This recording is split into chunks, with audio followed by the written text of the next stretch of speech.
Welcome back to channel ഇതൊരു expedition. അപ്പൊ ഇന്ന് നമ്മൾ ചെയ്യാൻ പോകുന്നത് നിങ്ങളുടെ കണക്ഷനിൽ സത്യത്തിൽ എന്താണ് നടക്കുന്നത്, നിങ്ങളുടെ തോട്ട് എന്താണ്, നിങ്ങളുടെ പേഴ്സന്റെ തോട്ട് എന്താണ് എന്നതിനെ കുറിച്ചാണ്.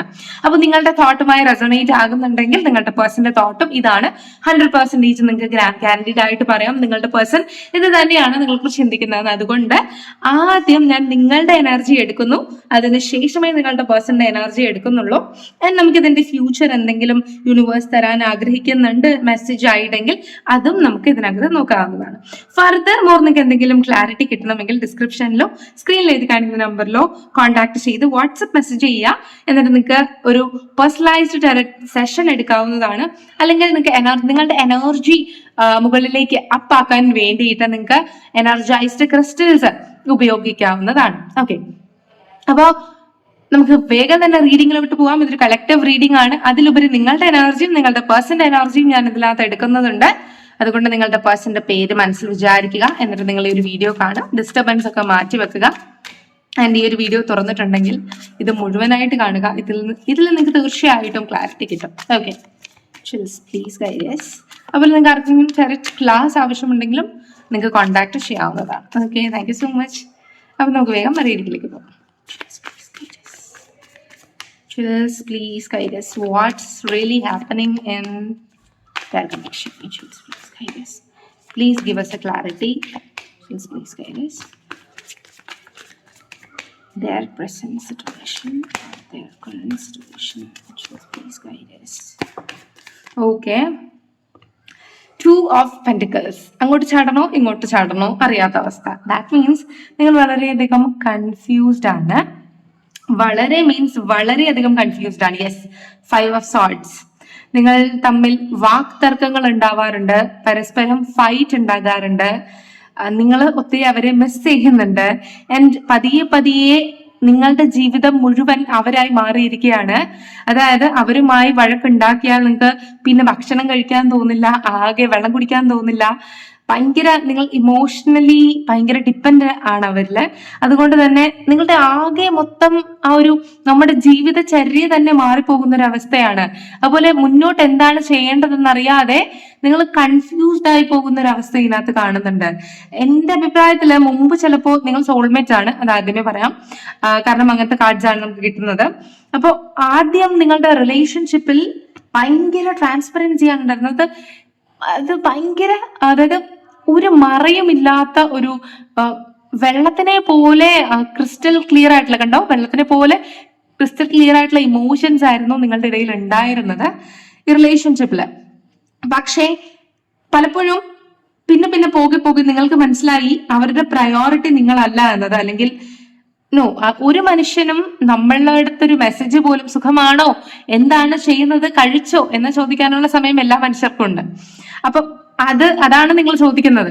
ഇത്രയെങ്കിലും എന്നോട് ചോദിക്കാമല്ലോ, ഇത്രത്തോളം എന്നെ മിസ് ചെയ്യാതെ പ്രയോറിറ്റീസ് എന്താണ് എന്ന രീതിയിലുള്ള ചോദ്യമായിരിക്കാം നിങ്ങളുടെ മനസ്സിലുണ്ടാവുക. കാരണം നിങ്ങൾക്ക് ഒന്നും ക്ലാരിറ്റി കിട്ടുന്നില്ല. അപ്പം തൽക്കാലം നിങ്ങൾ ഈ റിലേഷൻഷിപ്പിൽ ഒരു പേഴ്സ് അടിച്ചിരിക്കുകയാണ്, നിർത്തി വെച്ചിരിക്കുകയാണ്. ഇങ്ങോട്ടേക്ക് വരട്ടെ, അല്ലെങ്കിൽ ഞാൻ ആഗ്രഹിക്കുന്നത് പോലെ എനിക്ക് തിരിച്ച് ഇങ്ങോട്ടേക്ക് എന്തെങ്കിലും കിട്ടട്ടെ, അതിനുശേഷം ഞാൻ അങ്ങോട്ടേക്ക് പോയാൽ പോരെ. സോ നിങ്ങൾ നിങ്ങളുടെ മനസ്സിൽ നിങ്ങളുടെ ഇമോഷൻസിനെ ഭയങ്കരമായിട്ട് കൺട്രോൾ ചെയ്ത് വെക്കാൻ ശ്രമിക്കുന്നത് പോലെയാണ് എനിക്കിവിടെ മനസ്സിലാവുന്നത്. കാരണം പലപ്പോഴും നിങ്ങൾ മാത്രം ഇമോഷണൽ ആയിട്ട് ഒരു കാര്യവുമില്ല എന്നൊരു അണ്ടർസ്റ്റാൻഡിങ്ങിലാണ് നിങ്ങൾ എത്തിച്ചേരുന്നത്. നിങ്ങൾക്ക് കുന്നോളം ഇമോഷൻസ് ഉണ്ട് അവരുടെ അടുത്ത്. ആൻഡ് അവരെന്ന് പറയുന്നത് നിങ്ങൾക്ക് വളരെയധികം ഇമ്പോർട്ടന്റ് ആണ്, സ്പെഷ്യൽ ആണ്. നിങ്ങൾക്ക് ചുറ്റും മറ്റു ഓപ്ഷൻ ഇല്ലാത്തത് കൊണ്ടല്ല, വേണമെങ്കിൽ നിങ്ങൾക്ക് നിർത്തിയിട്ട് പുതിയൊരു കണക്ഷനിലേക്ക് ഹെഡ് ചെയ്യാൻ പറ്റാത്തത് കൊണ്ടല്ല, പക്ഷെ നിങ്ങൾ അതിന് ശ്രമിക്കുന്നില്ല. ഈ ഒരു പേഴ്സൺ നിങ്ങൾക്ക് സ്പെഷ്യൽ ആണ്. അല്ലെങ്കിൽ എന്താണ് സത്യം പറഞ്ഞാൽ ഈ ഒരു പേഴ്സൺ നമ്മള് ഫിലിം ക്യാരക്ടേഴ്സിനെ കണ്ട് നമുക്കൊരു ക്രഷ് അടിക്കത്തില്ലേ, അതുപോലത്തെ ഒരു കൈൻഡ് ഓഫ് എനർജി ആയിട്ടാണ് എനിക്ക് മനസ്സിലാവുന്നത്. ഓക്കെ, അതായത് ഈ ഒരു പേഴ്സൺ ഫിലിമില് ഒരു ഹീറോ, ഓക്കെ, ആ ഹീറോയിൽ കുറവല്ല നിങ്ങൾക്ക് എന്ന കൈൻഡ് ഓഫ് ഇമോഷൻ ആണ് നിങ്ങളുടെ മനസ്സിൽ. ഇവരെ കുറിച്ച് നിങ്ങൾ എന്തൊക്കെയോ അങ്ങോട്ട് ഫാന്റസൈസ് ചെയ്ത് ഇവരെ അങ്ങ് ടോപ്പ് ലെവലിൽ കൊണ്ട് വച്ചിരിക്കുകയാണ്. അതാണ് നിങ്ങൾ ചെയ്ത ആദ്യത്തെ തെറ്റ്. കാരണം ഇവരെ അങ്ങ് പൊക്കി പൊക്കി പുകഴ്ത്തി പുകഴ്ത്തി പുകഴ്ത്തി പുകഴ്ത്തി നിങ്ങൾ ഇവരുടെ ഈഗോയുടെ എക്സ്ട്രീമിൽ കൊണ്ട് നിങ്ങൾ വെച്ചിരിക്കുകയാണ്. അപ്പൊ പിന്നെ ഇത്രത്തോളം അടിച്ച് പൊക്കി എക്സ്ട്രീമിലേക്ക് കൊണ്ടുവച്ചാൽ പിന്നെ അവരെന്തിനാ താഴ്ന്നു നോക്കുന്നത് അല്ലേ? അപ്പൊ നിങ്ങൾ തന്നെയല്ലേ പലപ്പോഴും പടർന്ന് പന്തലിക്കാനുള്ള ലവ് എന്ന വളം വെച്ച് കൊടുത്ത് നിങ്ങൾ അവരെ പടർന്ന് പന്തലിപ്പിച്ച് കിങ് എന്ന എനർജിയിൽ കൊണ്ടിരുത്തിയിട്ട് നിങ്ങൾ പറയാണ്, അയ്യോ ഇപ്പൊ നീ എന്നെ നോക്കുന്നില്ല, താഴെ വാ എന്ന രീതിയിൽ പറഞ്ഞിട്ട് വല്ല കാര്യമുണ്ടോ? ഓക്കെ, നിങ്ങൾ ചെയ്തത് തെറ്റാണെന്നല്ല ഞാൻ പറയുന്നത്. പക്ഷെ നിങ്ങൾ ഈ ഒരു പേഴ്സൺ ഒത്തിരി ഹൈപ്പ് കൊടുത്തു, ഒത്തിരി നിങ്ങൾ നിങ്ങളുടേതായിട്ടുള്ള കാര്യങ്ങളിൽ കോൺസെൻട്രേറ്റ് ചെയ്യാതെ അവർക്ക് വേണ്ടി നിങ്ങൾ പലപ്പോഴും ജീവിച്ചു. Okay, that's a big mistake. നിങ്ങളുടെ ഇമോഷനിൽ നിന്ന് എനിക്ക് മനസ്സിലാവുന്നതാണ്, നിങ്ങൾ ഇഷ്ടപ്പെട്ടാൽ അങ്ങ് 200% ഇഷ്ടപ്പെട്ട് അതിനു വേണ്ടി ഡെഡിക്കേറ്റഡ് ആയിട്ട് നിൽക്കും. അല്ലെങ്കിൽ ഊണിലും ഉറക്കത്തിലും ഒക്കെ അവരാണെന്ന രീതി നിങ്ങളിലായി പോകും. പക്ഷെ നിങ്ങളുടെ പേഴ്സന്റെ ഇമോഷൻ ചിലപ്പോൾ അങ്ങനെ ആയിരിക്കില്ല. അതുകൊണ്ടായിരിക്കും പലപ്പോഴും നിങ്ങളുടെ റിലേഷൻഷിപ്പിൽ ഒരു ട്രാൻസ്പെറൻസി ഇല്ലാത്തത്, അല്ലെങ്കിൽ പലപ്പോഴും നിങ്ങൾക്ക് ഇങ്ങനെ വേണ്ടി ഇതുപോലത്തെ ഒരു കൺഫ്യൂസ്ഡ് സിറ്റുവേഷനിൽ നിൽക്കേണ്ടി വരുന്നത്. മേ ബി അതുകൊണ്ടായിരിക്കാം നിങ്ങൾ കൊടുക്കുന്നത് നിങ്ങൾക്ക് തിരിച്ചു കിട്ടാതെ ആകുമ്പോഴത്തേക്ക് എല്ലാ വീഡിയോസിലും പറയുന്ന പോലെ നിങ്ങളുടെ എനർജി ഡ്രെയിൻ ആവും. നിങ്ങളുടെ എനർജി ഡ്രെയിൻ ആകുമ്പോഴത്തേക്ക് പിന്നെ നിങ്ങൾ ചാർജ് ചെയ്യേണ്ടി വരും. ഓക്കെ, അപ്പൊ നിങ്ങൾക്ക് ചാർജ് ചെയ്യാൻ അറിയില്ല, നിങ്ങളൊരു ഹീലർ അല്ലെങ്കിൽ നിങ്ങൾ പെട്ടുപോകും. ബിക്കോസ് നിങ്ങൾ ചാർജ് ചെയ്യുന്നില്ല. നിങ്ങളുടെ എനർജി ആണെങ്കിലോ നിങ്ങൾ അവർക്ക് കൊടുത്തുകൊണ്ടേയിരിക്കുന്നു അല്ലെ? ആ കൈൻഡ് ഓഫ് സിറ്റുവേഷനിലാണ് എന്നതാണ് എനിക്ക് മനസ്സിലാവുന്നത്. ഓക്കെ, ആൻഡ് നിങ്ങളുടെ പേഴ്സന്റെ എനർജി കൂടി നമുക്ക് നോക്കാം. Angels please guide us. Angels please guide us. Person's energy of the person on their mind. Okay, നമുക്ക് പേഴ്സന്റെ എനർജി നോക്കാം. പേഴ്സൺ തന്റെ ജീവിതത്തിന്റെ ഓട്ടപ്പാച്ചിലാണെന്നാണ് എനിക്ക് മനസ്സിലാവുന്നത്. ആ പേഴ്സണ് ചിലപ്പോൾ മേ ബി ഫിനാൻഷ്യൽ പരമായിട്ടുള്ള ആ ഒരു ദിശയിലേക്ക് പോകണം എന്നുള്ള താല്പര്യമാണ്. അല്ലെങ്കിൽ താൻ ആഗ്രഹിക്കുന്ന എല്ലാം അച്ചീവ് ചെയ്യണമെങ്കിൽ തനിക്ക് സാമ്പത്തികമായിട്ട് അഭിവൃദ്ധി വേണം, അല്ലെങ്കിൽ സാമ്പത്തികമായിട്ട് വളർച്ച വേണം എന്നുള്ള രീതിയിലാണ് ഈ ഒരു പേഴ്സൺ ചിന്തിക്കുന്നത്. യെസ്, പിന്നെയും കിട്ടി, നിങ്ങൾ തമ്മിൽ സോൾമേറ്റ് കണക്ഷൻ ആണ്. യെസ്, നിങ്ങൾ തമ്മിൽ സോൾമേറ്റ് കണക്ഷൻ തന്നെയാണ്. ആൻഡ് ഓഫ് കോഴ്സ് നിങ്ങളുമായിട്ട് ഇവർക്കൊരു പാസ്റ്റ് ലൈഫ് റിലേഷൻഷിപ്പ് ഉണ്ട്. അതുകൊണ്ട് തന്നെ പെട്ടെന്ന് നിങ്ങളുടെ അടുത്ത് നിന്ന് ഡിറ്റാച്ച് ആയി പോകാൻ സാധിക്കില്ല. അല്ലെങ്കിൽ നിങ്ങൾ ഇപ്പോ ഈ ഒരു നിങ്ങളെന്ന് പറയുന്ന അവരുടെ പഴയൊരു ഫ്രണ്ട് ആയിരിക്കാം, അതിനുശേഷം നിങ്ങളുടെ കണക്ഷൻ പുതുക്കി വന്നതായിരിക്കാം. സോ അവർ പഴയ മൊമെന്റ്സിനെ കുറിച്ച് ആലോചിക്കുന്നതായിട്ട് എനിക്ക് ഇതിനകത്ത് മനസ്സിലാവുന്നുണ്ട്. പക്ഷേ ദ വേൾഡ് കാർഡ് കിട്ടിയത് കൊണ്ട് തന്നെ അവർക്ക് എല്ലാം അച്ചീവ് ചെയ്യണമെന്ന് ആഗ്രഹിക്കുന്നതുകൊണ്ട് തന്നെ ഞാൻ പറയും, 5 of Pentacles വെച്ചിട്ടും എനിക്കിവിടെ പറയാൻ പറ്റുന്നത് നിങ്ങളുടെ പേഴ്സൺ കുറച്ച് പ്രാക്ടിക്കൽ ആണ്. ആൻഡ് കോൺസെൻട്രേറ്റ് ചെയ്യുന്നത് എനിക്ക് തോന്നുന്നു അവരുടെ വളർച്ചയാണ്. അതുപോലെ തന്നെ ഈയിടെയായിട്ട് അവരവരുടെ പ്രയോറിറ്റീസിനെ ഒന്ന് ഷഫിൾ ചെയ്യുന്നുണ്ടോ എന്ന ഒരു തോട്ട് എനിക്ക് വരുന്നുണ്ട്. എഗെയിൻ നിങ്ങൾ സോൾമേറ്റ് ആണ് എന്നൊരു കാർഡ് കിട്ടിയിട്ടുണ്ട്. സോ നിങ്ങൾ ഒരു വീഡിയോ കാണുന്നുണ്ടെങ്കിൽ നിങ്ങളുടെ പേഴ്സൺ സോൾമേറ്റ് കൈൻഡ് ഓഫ് എനർജിയിൽ തീർച്ചയായിട്ടും ഉണ്ട്. ട്വിൻ ഫ്ലെയിം വരുന്നില്ല, ട്വിൻ ഫ്ലെയിം എനർജിയിലുള്ളവരും ഇത് കാണുന്നുണ്ടായിരിക്കും. പക്ഷെ എനിക്ക് പക്കാ സോൾമേറ്റ് എനർജിയാണ് കാണുന്നത്. ആൻഡ് പലപ്പോഴും നിങ്ങൾ ചിലപ്പോൾ നിങ്ങളുടെ ലവറിന് വേണ്ടി ആയിരിക്കില്ല ചിലപ്പോൾ ഇത് കാണുന്നുണ്ടാവുക. ചിലപ്പോൾ നിങ്ങളുടെ ഫ്രണ്ടോ അല്ലെങ്കിൽ മേ ബി എക്സ്ട്രാ മാരിറ്റൽ അഫയറോ അങ്ങനെ എന്തെങ്കിലും ആയിരിക്കും. കാരണം കൈൻഡ് ഓഫ് ഒരു ലവർ എനർജിയേക്കാൾ കൂടുതൽ നിങ്ങൾ തമ്മിലുള്ള ഒരു ഇമോഷണൽ എനർജി വേറെയാണ് ഇതിനകത്ത് കാണിക്കുന്നത്. ഓക്കെ, അപ്പൊ നമ്മൾ പറഞ്ഞു നിർത്തിയത് ഈ പേഴ്സൺ പലപ്പോഴും തന്റെ പ്രയോറിറ്റീസ് ഇങ്ങനെ ഷഫിൾ ചെയ്തുകൊണ്ടിരിക്കുന്നു. പലപ്പോൾ നിങ്ങളായിരിക്കും പ്രയോറിറ്റി, ചിലപ്പോൾ വേറെ എന്തെങ്കിലും ആയിരിക്കും പ്രയോറിറ്റി. അങ്ങനത്തെ ഒരു രീതിയിലാണ് എനിക്കിനകത്ത് കാണുന്നത്. ഈ ഒരു പേഴ്സൺ പർട്ടിക്കുലർ ആയിട്ടുള്ള ഒരു കാര്യത്തിൽ ഹി ഓർ ഷീ കോൺസെൻട്രേറ്റ് ചെയ്യുന്നില്ല എന്നതാണ് എനിക്ക് മനസ്സിലാവുന്നത്. ആൻഡ് ഈവൻ ഈ പേഴ്സൺ എന്തെങ്കിലും ഒരു കാര്യത്തിൽ കോൺസെൻട്രേറ്റ് ചെയ്യുന്നുണ്ടെങ്കിൽ മേ ബി ചിലപ്പോൾ അത് തന്റേതായിട്ടുള്ള ഗ്രോത്തിന് വേണ്ടി ആയിരിക്കാം, അല്ലെങ്കിൽ തന്റേതായിട്ടുള്ള ഐ തിങ്ക് നല്ലൊരു വീട്, ദാറ്റ് മീൻസ് നല്ലൊരു വീട്, പണം, അങ്ങനത്തെ കാര്യങ്ങളാണെങ്കിൽ മോർ ഓവർ കോൺസെൻട്രേറ്റ് ചെയ്യുന്നത് ചിലപ്പോൾ അവരുടെ ഫാമിലിയിലായിരിക്കും, അല്ലെങ്കിൽ മേ ബി അവരുടെ കരിയറിലായിരിക്കും അവർ കോൺസെൻട്രേറ്റ് ചെയ്യുന്നത് എന്നതാണ് കാണുന്നത്. അതുപോലെ തന്നെ ഇവർക്ക് ഒത്തിരി ആഗ്രഹങ്ങളും ഒത്തിരി പ്രയോറിറ്റീസും ഉണ്ട്. ഈ കപ്സുകളെ പലപ്പോഴും ഇവർ ഇങ്ങനെ ഷഫിൾ ചെയ്ത് നിൽക്കും. ഇപ്പോ എന്താണ് ഇങ്ങനെ ഇതിലാണ് ഇൻട്രസ്റ്റഡ് എങ്കിൽ നാളെ ചിലപ്പോൾ നിങ്ങളിലായിരിക്കും ഇൻട്രസ്റ്റഡ്, ചിലപ്പോൾ നാളെ ചിലപ്പോൾ വേറെ എന്തെങ്കിലും കാര്യത്തിലായിരിക്കും ഇൻട്രസ്റ്റഡ്, ചിലപ്പോൾ നാളെ വീട്ടിലായിരിക്കും, ചിലപ്പോൾ സ്വത്ത്, പണം, അങ്ങനത്തെ കാര്യങ്ങളിലായിരിക്കും, അല്ലെങ്കിൽ സംഭവം എന്തെങ്കിലും ഒക്കെ കൈൻഡ് ഓഫ് ലീഗൽ ഇഷ്യൂവിൽ പെട്ടതായിരിക്കും. അങ്ങനെ ഈ പേഴ്സന്റെ പ്രയോറിറ്റീസ് പലപ്പോഴും ഇങ്ങനെ ചേഞ്ച് ചെയ്ത്, പ്രയോറിറ്റി എന്താണെന്ന് എനിക്കറിയില്ല, എനിക്ക് കാണുന്ന പ്രയോറിറ്റീസ് ഒക്കെ ഞാൻ പറഞ്ഞപ്പോൾ ഇങ്ങനെ ഷഫിൾ ചെയ്തുകൊണ്ടിരിക്കുന്നതായിട്ടാണ് എനിക്ക് ഇതിനകത്ത് കാണുന്നത്.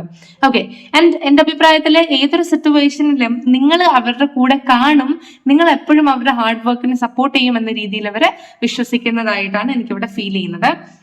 എന്റെ അഭിപ്രായത്തിൽ നിങ്ങൾ ഒരിക്കലും ഇവർ കളഞ്ഞിട്ട് പോകില്ലാത്ത ഇമോഷൻ ഇവർക്കുള്ളത് കൊണ്ട് തന്നെ ഇവരെപ്പോഴും സ്വതന്ത്രരായിരിക്കും. അതായത് എവിടെ പറന്നു പോയാലും തിരിച്ചു വന്നാല് നിങ്ങൾ അവരെ ഉൾക്കൊള്ളും എന്നുള്ള കൈൻഡ് ഓഫ് കൺസെപ്റ്റ് ഇവർക്കുണ്ട്. അതുപോലെ പലപ്പോഴും ഇവർ ചിന്തിക്കുന്നത് നിങ്ങളുടെ ഇമോഷണൽ കപ്പ് അവരുടെ കയ്യിലാണത്രേ ഇരിക്കുന്നത്. ഓക്കെ, അതുകൊണ്ട് തന്നെ നിങ്ങളുടെ ഇമോഷൻ ഇവരുടെ കയ്യിലുള്ള ഇവരുടെ കപ്പിൽ ഇരിക്കുന്നത് കൊണ്ട് നിങ്ങളെ പലപ്പോഴും ഇവർക്ക് കൺട്രോൾ ചെയ്യാൻ സാധിക്കും. അതുകൊണ്ട് തന്നെ നിങ്ങൾ ഇവരുടെ നിന്ന് ഡിറ്റാച്ച് ആയി പോകില്ല എന്നൊരു രീതിയിൽ ഇവർ ചിന്തിക്കുന്നുണ്ട്. അത് വളരെ റോങ് ആണ്. ഓക്കെ, ഒരു വ്യക്തിയുടെയും ഇമോഷൻ വെച്ച് കളിക്കാൻ പാടില്ല. പക്ഷെ ഈ ഒരു പേഴ്സൺ നിങ്ങളുടെ ട്രൂ ലവ് മനസ്സിലാക്കിയിട്ട് നിങ്ങളുടെ ഇമോഷന്റെ ലോക്കറിന്റെ താക്കോൽ മേ ബി അങ്ങനെ പറയാം, അത് അവരുടെ കയ്യിൽ കൊടുത്തിരിക്കുന്നു എന്നൊരു അഹങ്കാരം പലപ്പോഴും ഇവർ കാണിക്കുന്നുണ്ട്. ഓക്കെ, എത്ര വഴക്കുണ്ടാക്കിയാലും നിങ്ങളുടെ ഇമോഷൻസിനെ കുറിച്ച് പറഞ്ഞാലും ഇവർ അത്രത്തോളം സീരിയസ് ആയിട്ട് അതിനെ എടുക്കുന്നില്ല എന്ന് ഇതിനകത്ത് എനിക്ക് കാണുന്നുണ്ട്. എന്റെ അഭിപ്രായത്തിൽ ഇവരുടെ സഡൻ ചേഞ്ച് കാരണം നിങ്ങൾക്ക് വളരെയധികം ഇമോഷണൽ പെയിൻ ഉണ്ടായിട്ടുണ്ടാകും എന്ന് ഈ പേഴ്സൺ മനസ്സിലാക്കുന്നില്ല. കാരണം ഈ ഒരു പേഴ്സൺ പെട്ടെന്നൊരു സഡൻ ചേഞ്ച് ആണ് വരുന്നത്. ഓക്കെ, അതായത് ഇന്ന് പറയുന്നതല്ല നാളെ പറയുന്നത്, നാളെ പറയുന്നതല്ല മറ്റന്നാൾ പറയുന്നത്. അതുപോലെ തന്നെ പലപ്പോഴും എനിക്ക് മനസ്സിലായത് ഈ ഒരു പേഴ്സൺ അങ്ങോട്ടും ഇങ്ങോട്ടും ചാടി കളിക്കുകയാണ്.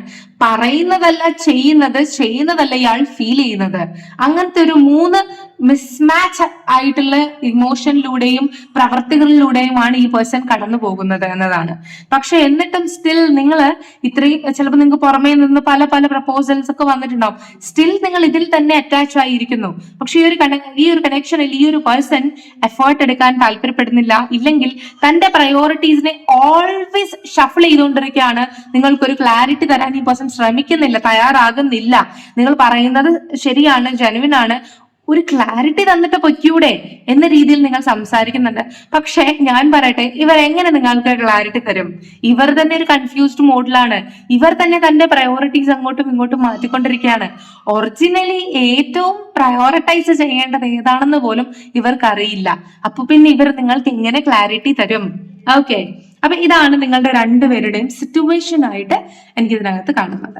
ഇനി ഈ കണക്ഷൻ, നിങ്ങളുടെ കണക്ഷൻ ഈവൻ ഫ്രണ്ട്ഷിപ്പ് ആയിക്കോട്ടെ, ലവ് ലൈഫ് ആയിക്കോട്ടെ, ഇതിന് എന്തെങ്കിലുമൊക്കെ ഒരു ഫ്യൂച്ചർ ഉണ്ടോ? നിയർ ഫ്യൂച്ചർ എന്താണ്? ഓ വാവ്, നിയർ ഫ്യൂച്ചർ എന്താണ് എന്നാണ് നമ്മൾ നോക്കാൻ പോകുന്നത്. എന്റെ അഭിപ്രായത്തില് ഈ ഒരു കണക്ഷൻ നിങ്ങൾ മാരേജിൽ എൻഡ് ചെയ്യാൻ താല്പര്യപ്പെടുന്നുണ്ടെങ്കിൽ അത് പോസിബിൾ ആണ്. പക്ഷെ അത് പോസിബിൾ ആകണമെങ്കിൽ നിങ്ങളുടെ പേഴ്സന്റെ റിവേഴ്സ് ഡേയ്സ് ഓഫ് സോർട്സ്, അനാവശ്യമായിട്ടുള്ള ചിന്തകൾ നിങ്ങൾ നിർത്തേണ്ടി വരും, അല്ല അവർക്ക് പറഞ്ഞു കൊടുക്കേണ്ടി വരും. ആൻഡ് നിങ്ങളുടെ പേഴ്സന്റെ വെയിറ്റിംഗ് എൻഡ് ആകണം. നിങ്ങൾക്കറിയാം ഇവരെന്തോ കാര്യത്തിന് ഭയങ്കരമായിട്ട് വെയിറ്റ് ചെയ്യുകയാണ്. ആ കാര്യം എൻഡ് ആകുന്നത് വരെ ഇവർ ഇങ്ങനെ സ്റ്റക്ക് സിറ്റുവേഷനിൽ തന്നെ നിൽക്കാനാണ് സാധ്യത. ഇവരുടെ ഈ ഒരു സ്റ്റക്ക് സിറ്റുവേഷനിൽ നിങ്ങൾക്കൊരു ബാലൻസ് എത്രയും വേഗം കണ്ടുപിടിക്കാൻ സാധിക്കുകയാണെങ്കിൽ നിങ്ങളുടെ കണക്ഷനിലെ അൺക്ലിയർ ആയിട്ടുള്ള കാര്യങ്ങൾ നിങ്ങൾക്ക് കണ്ടോ മൂൺ എനർജിയിൽ നിന്ന് സൺ എനർജിയിലേക്ക് ഡ്രിഫ്റ്റ് ചെയ്യാൻ സാധിക്കും. ആൻഡ് നിങ്ങൾ ആഗ്രഹിക്കുന്ന പോലത്തെ പ്രപ്പോസൽ അല്ലെങ്കിൽ ആ പോസിറ്റീവ് ചേഞ്ച് നിങ്ങളുടെ അടുത്തേക്ക് വരും എന്നാണ് യൂണിവേഴ്സ് ഇതിനകത്ത് പറയുന്നത്. ഓക്കെ, അപ്പോ ഇതാണ് നിങ്ങളുടെ ഫ്യൂച്ചറിൽ സംഭവിക്കാൻ പോകുന്നത്. നിങ്ങളുടെ പേഴ്സന്റെ എനർജി എന്താണെന്ന് മനസ്സിലാക്കി നിങ്ങൾ അത് ബാലൻസ് ചെയ്യാൻ ശ്രമിച്ചാൽ നിങ്ങളുടെ കണക്ഷനിൽ ഗ്രോത്ത് ഉണ്ടാകും എന്ന കൈൻഡ് ഓഫ് എനർജിയാണ് നമുക്ക് നിയർ ഫ്യൂച്ചറിൽ കാണുന്നത്. സോ നിയർ ഫ്യൂച്ചറിൽ ഈവൻ ഇതിപ്പോ നിങ്ങളുടെ റിലേഷൻഷിപ്പിലുള്ള ഒരു വ്യക്തിയും ആകട്ടെ, ആ ഒരു വ്യക്തിയുടെ ഇമോഷൻ ആണ് നിങ്ങൾ നോക്കിയതെങ്കിലും സംഭവം ഇതിനകത്ത് ബെറ്റർമെന്റ് വരാനുള്ള സാധ്യത ഉണ്ടെന്ന് കാണിക്കുന്നുണ്ട്. അപ്പോ ബെറ്റർമെന്റ് വരുന്നത് വരെ നിങ്ങൾക്കുള്ള ഗൈഡൻസ് എന്താണ് ഏഞ്ചൽസിന്റെ അടുത്ത് നിന്നും കൂടി നമുക്ക് നോക്കാം. Angels please guide us. Prosperity, yes, universe നിങ്ങൾ ആഗ്രഹിക്കുന്ന ആ ഒരു ദിശയിലേക്ക് അബണ്ടൻസ് കോരി ഒഴിക്കും. തീർച്ചയായിട്ടും അബണ്ടൻസ് പോർ ചെയ്യും, ഒഴിക്കുമെന്നാണ് യൂണിവേഴ്സ് പറയുന്നത്. നിങ്ങൾ ഓപ്പൺ ആയിരിക്കുക, അല്ലെങ്കിൽ നിങ്ങളുടെ കപ്സുമായിട്ട് നിങ്ങൾ ഇങ്ങനെ ഓപ്പൺ ആയിരിക്കുക. യൂണിവേഴ്സ് തീർച്ചയായിട്ടും അബണ്ടൻസ് അല്ലെങ്കിൽ ഇമോഷൻസ് നിങ്ങളുടെ കപ്പിലേക്ക് ഒഴിക്കുന്നുണ്ട്. ഈ ഒരു വാട്ടർ എനർജി നിങ്ങൾക്ക് ഒത്തിരി ഗുണം ചെയ്യും എന്നാണ് ഇതിനകത്ത് കാണുന്നത്. സോ നിങ്ങൾ മെന്റലി സ്ട്രെസ്ഡ് ആണെങ്കിൽ വെള്ളം ഉപയോഗിച്ച്, വെള്ളമാണ് നിങ്ങൾക്ക് പോസിറ്റിവിറ്റി തരാൻ പോകുന്നത്. നിങ്ങൾ വാട്ടർ എനർജിയിൽ നിൽക്കുന്ന ആൾക്കാരായിരിക്കും. അപ്പൊ പല ആൾക്കാർക്കും അറിയാം നിങ്ങൾക്ക് എന്താണോ വേണ്ടത് നിങ്ങൾ കുപ്പിയിൽ അഫേം ചെയ്ത് എഴുതി വെച്ചതിന് ശേഷം ആ വെള്ളം പറഞ്ഞു കുടിച്ചാൽ നിങ്ങൾക്ക് മാറ്റം ഉണ്ടാവാൻ സാധ്യതയുണ്ട്. കൂടുതൽ നിങ്ങൾ വാട്ടർ ബോഡീസിന്റെ അടുത്ത് സമയം സ്പെൻഡ് ചെയ്യാൻ ശ്രമിക്കുക. അതുപോലെ നിങ്ങളുടെ ഓറ ക്ലെൻസ് ചെയ്യണമെങ്കിൽ മഴ വരുന്നുണ്ടെങ്കിൽ അത് നനയാൻ ശ്രമിക്കുക. അതും നിങ്ങൾക്ക് ഒരു ഡീടോക്സിഫിക്കേഷൻ നൽകും എന്നതാണ്, ക്ലെൻസ് ചെയ്യും നിങ്ങളെ എന്നതാണ്. ബിക്കോസ് യൂണിവേഴ്സ് തന്നെ പറയുന്നുണ്ട് നിങ്ങൾക്ക് ഒരു പ്യൂരിഫിക്കേഷന്റെ ആവശ്യമുണ്ട്. It's time for A cleansing detoxification of your body and mind. അതായത് നിങ്ങളുടെ ബോഡിയെയും മൈൻഡിനെയും നിങ്ങൾ ഒന്ന് വൃത്തിയാക്കി എടുക്കേണ്ടതായിട്ടുള്ള ആവശ്യമുണ്ട്. സോ മഴ വരുമ്പോൾ നിങ്ങൾക്ക് പോയിട്ട് മഴ കൊള്ളാം. ഇത് തമാശയല്ല, പനി പിടിക്കരുത്. പക്ഷെ നിങ്ങൾ മഴയത്തൊന്ന് നനഞ്ഞു നോക്കൂ. നിങ്ങൾക്ക് ഒത്തിരി നേരം ഒന്നും നനയണം എന്നല്ല, പക്ഷെ ആ ഒരു മഴവെള്ളം നിങ്ങളുടെ ശരീരത്തേക്ക് വീഴുമ്പോൾ നിങ്ങളുടെ ഓറ ക്ലെൻസ് ആവും, നിങ്ങളുടെ മനസ്സ് ക്ലെൻസ് ആവും. ഈവൻ എന്തെങ്കിലും നെഗറ്റീവ് എനർജി നിങ്ങൾക്കുണ്ടെങ്കിൽ അതും ക്ലെൻസ് ആവും. സോ ട്രൈ ചെയ്യുക. അതുപോലെ തന്നെ നിങ്ങൾക്ക് എല്ലാവർക്കും മൂൺ വാട്ടർ ഉണ്ടാക്കാൻ അറിയാം ഞാൻ വിശ്വസിക്കുന്നു. അറിയാത്തവർക്ക് ഞാൻ പറഞ്ഞുതരാം. ഫുൾ മൂൺ ഡേയില് ഒരു പാത്രത്തിൽ നിറയെ വാട്ടർ വെച്ചിട്ട് പിറ്റേ ദിവസം രാവിലെ നിങ്ങൾക്ക് എന്തെങ്കിലും മെഷ് പോലെ നെറ്റ് പോലെ എന്തെങ്കിലും ഉണ്ടെങ്കിൽ ജസ്റ്റ് ഇങ്ങനെ അടച്ചു വെക്കാം. തുറന്നു വെക്കുന്നതാണ് നല്ലത്. ഇല്ലെങ്കിൽ നിങ്ങളൊരു ഗ്ലാസ് ജാറിലോ ട്രാൻസ്പെറന്റ് കുപ്പിയിലോ ഒക്കെ ചന്ദ്രന്റെ വെളിച്ചം അടിക്കുന്ന രീതിയിൽ ഫുൾ മൂൺ ഡേ മാത്രമേ ചെയ്യാവുള്ളൂ ഇങ്ങനെ കൊണ്ടുവെക്കുക. എന്നിട്ട് രാവിലെ ഒരു 6-7 മണിയാകുമ്പോഴത്തേക്ക് എടുക്കുക. അത് നിങ്ങളുടെ മൂൺ വാട്ടർ പ്രിപ്പയർ ആകും. അതിനുശേഷം നിങ്ങൾ കുടിക്കുക. ഒത്തിരി പോസിറ്റീവ് ചേഞ്ചസ് നിങ്ങൾക്ക് ഉണ്ടാവും. അതുപോലെ നിങ്ങൾക്ക് നിങ്ങളുടെ മുഖത്ത് പോസിറ്റിവിറ്റി ഉണ്ടാക്കണം, അല്ലെങ്കിൽ ചില ആൾക്കാരെ കാണുമ്പോൾ ഒരു പോസിറ്റീവ് ഗ്ലോ വരത്തില്ലേ, അത് നിങ്ങൾക്ക് വേണമെങ്കിൽ മൂൺ വാട്ടർ ഉപയോഗിച്ച് നിങ്ങൾക്ക് മുഖം കഴുകാം. ഇല്ലെങ്കിൽ എൻ്റെ ഒരു ചെറിയ സജഷൻ ആണ്, ഗീക്കും വളരെ അബണ്ടൻസ് ആയിട്ടുള്ളൊരു നമ്മുടെ ശരീരത്തെ സുഖപ്പെടുത്താൻ, നമ്മുടെ മനസ്സിനെ സുഖപ്പെടുത്താനുള്ള ഒരു പോസിറ്റീവ് എനർജി ഉണ്ട്. പല റിച്വൽസിലും നമ്മൾ ഗീ ഉപയോഗിക്കാറുണ്ട്. ഈ ഗീ നമ്മൾ ഇൻടേക്ക് ചെയ്യുന്നത് നല്ലതാണ്. അപ്പോൾ നിങ്ങൾ ഓരോ സ്പൂൺ നെയ്യ് സത്യത്തിൽ ഓരോ ദിവസം രാവിലെ വെറും വയറ്റിൽ നിങ്ങളൊന്ന് കഴിച്ചു നോക്കുക. ഒരു ചെറിയ സ്പൂൺ നെയ്യ് മതി. അത് കഴിച്ചാൽ നിങ്ങളുടെ സ്കിന്നിന് വ്യത്യാസം ഉണ്ടാവും, നിങ്ങളുടെ ഓറ, നിങ്ങളുടെ എനർജി, നിങ്ങളുടെ തോട്ട്, ഇതിനൊക്കെ വ്യത്യാസം ഉണ്ടാവും. ഓക്കെ, അപ്പൊ നിങ്ങൾ വേണമെങ്കിൽ അതൊന്ന് ട്രൈ ചെയ്ത് നോക്കാം. പക്ഷെ ഒബ്വിയസ് ആയിട്ടുള്ള അല്ലെങ്കിൽ മേ ബി കൊളസ്ട്രോൾ ഉള്ളവരൊന്നും ട്രൈ ചെയ്യണ്ട. നിങ്ങൾ ഹെൽത്തി ആയിട്ടുള്ളവരാണെങ്കിൽ നിങ്ങൾക്ക് അത് ട്രൈ ചെയ്ത് നോക്കാം. കാരണം ഒത്തിരി ആൾക്കാർ സ്കിന്നിനെ ഇതിനെ കുറിച്ച് എന്നോട് ചോദിക്കുന്നുണ്ട്. അപ്പം അതിന് നമുക്ക് റോസ് ക്വാർട്സ് ക്രിസ്റ്റൽ ഇടാം. പക്ഷെ എന്നാലും റോസ് ക്വാർട്സ് ക്രിസ്റ്റൽ ഇപ്പൊ അഫോർഡ് ചെയ്യാത്ത ആൾക്കാരുണ്ടെങ്കിൽ നിങ്ങൾക്ക് നെയ്യ് അഫോർഡബിൾ ആവുമെന്ന് എനിക്കറിയില്ല. പക്ഷെ അഫോർഡബിൾ ആവുകയാണെങ്കിൽ നല്ല നെയ്യ് മേടിച്ചിട്ട് 1 സ്പൂൺ കഴിച്ചാല് നല്ലതാണ് നിങ്ങളുടെ ഹെൽത്തിനും ശരീരത്തിനും. ഓക്കെ, ഒത്തിരി ആൾക്കാർ ഹെൽത്തിന്റെയും ബ്രേസ്ലെറ്റ്സ് വന്ന് എന്നോട് ചോദിക്കുന്നത് കൊണ്ടാണ് ഞാൻ നിങ്ങളുടെ സജഷൻ നൽകുന്നത്. ബിക്കോസ് എനിക്ക് പേഴ്സണലി ഒത്തിരി പോസിറ്റിവിറ്റി തന്നിട്ടുണ്ട് ഗീ. നിങ്ങൾ ഭക്ഷണത്തിൽ കലക്കി കഴിക്കുന്നതിനേക്കാളും അല്ലെങ്കിൽ പുരട്ടി കഴിക്കുന്നതിനേക്കാളും നിങ്ങൾ വെറും വയറ്റിൽ കഴിക്കാം. പല ആൾക്കാരും പറയും കോഫി ഗീ നല്ലതാണെന്ന്. നിങ്ങൾ യൂട്യൂബിൽ അടിച്ചാലും നിങ്ങൾക്ക് ഇതിൻ്റെതായിട്ടുള്ള ഗുണവശങ്ങൾക്ക് കാണാൻ പറ്റും. പക്ഷെ എന്റെ അഭിപ്രായത്തിൽ ഡയറക്ട്ലി നിങ്ങൾ കഴിക്കുകയാണെങ്കിൽ, എൻ്റെ അടുത്ത് ചോദിച്ചവർക്ക് വേണ്ടിയിട്ട് മാത്രമാണ് ഞാൻ ഈ ലാസ്റ്റ് സെഷനിൽ പറയുന്നത്. അതൊന്നും നിങ്ങൾ ചെയ്തു നോക്കുക. ഒരാഴ്ച തന്നെ നിങ്ങൾക്ക് നല്ല വ്യത്യാസം ഉണ്ടാവും. ഓക്കെ, ഗീ എന്ന് പറയുന്നത് വളരെ പോസിറ്റീവ് എനർജി ഉള്ളൊരു ഇതാണ്. മിൽക്ക്, മൂൺ വാട്ടർ അതുപോലെ തന്നെ ഗീ ഒക്കെ നമുക്ക് പോസിറ്റിവിറ്റി ഉണ്ടാക്കുന്ന ഒരു കൈൻഡ് ഓഫ് യൂണിവേഴ്സൽ ആയിട്ട് നമുക്ക് കിട്ടുന്ന ഒരു ഇതാണ്. നാച്ചുറൽ ആയിട്ടുള്ള ഗീ ഉപയോഗിക്കാൻ ശ്രമിക്കുക. ഓക്കെ, അപ്പൊ ഇതെന്റെ ചെറിയൊരു ടിപ്പാണ്. അതെങ്കിലും നമുക്ക് യൂസ്ഫുൾ ആകും എന്ന് വിശ്വസിക്കുന്നുണ്ടെങ്കിൽ ചെയ്ത് നോക്കാം, ഇല്ലെങ്കിൽ വിട്ടേക്കാം. ഓക്കെ, അപ്പൊ താങ്ക് യു സോ മച്ച്. ഇനി ഒരു വീഡിയോ ആയിട്ട് കാണാൻ വരും. ബൈ.